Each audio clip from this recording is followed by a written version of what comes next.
Bonjour et bienvenue dans l'émission Grandir. Aujourd'hui, nous allons voir comment réagir si votre adolescent ne fait plus rien à l'école.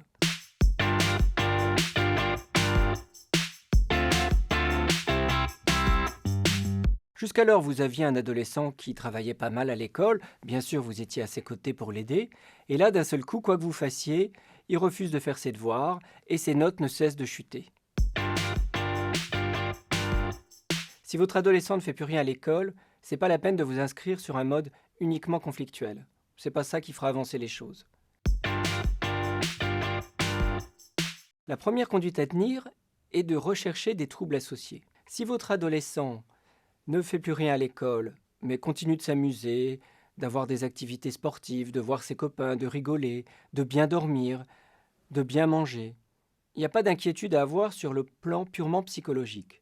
En revanche, s'il apparaît triste, s'il devient démotivé même par les activités qu'il aimait jusqu'à présent, s'il a plus de plaisir à voir ses copains, s'il perd du poids, s'il a des troubles du sommeil, dans ce cas-là, il faut consulter un psychiatre parce que peut-être qu'il s'agit d'un état dépressif. Si votre adolescent ne fait plus rien à l'école, mais qui semble en dehors de ça aller plutôt bien, responsabilisez-le. Rappelez-lui que c'est pour lui qu'il travaille, rappelez-lui qu'il risque le redoublement et qu'il ne verra plus ses camarades l'année prochaine, rappelez-lui s'il est en première que, il risque d'avoir un mauvais dossier, rappelez-lui les conséquences de son inactivité scolaire.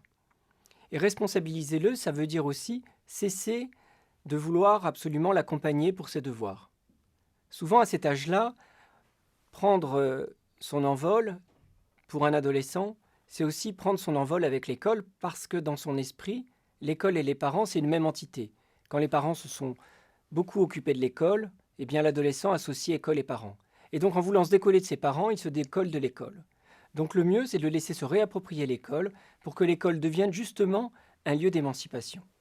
Alors, responsabilisez-le, dites-lui que vous êtes disponible pour l'aider s'il a besoin de vous, mais vous ne lui imposez plus votre aide.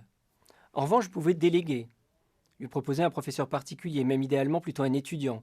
Comme ça, les mécanismes d'identification seront plus faciles. Bien sûr, on le motive, on voit avec lui ce qui peut l'intéresser plus tard, on l'amène au salon de l'étudiant, on lui propose de rencontrer un conseiller d'orientation, mais aussi on fait la grève du zèle. Il ne veut pas travailler très bien, mais que ça ne l'empêche pas de faire le ménage dans sa chambre, de faire des courses, de mettre la table, bref, de participer aux corvées de la maisonnée. Il a toujours son cadeau d'anniversaire, mais les cadeaux superflus, c'est terminé. Donc pas d'agressivité, mais pas d'excès de zèle non plus.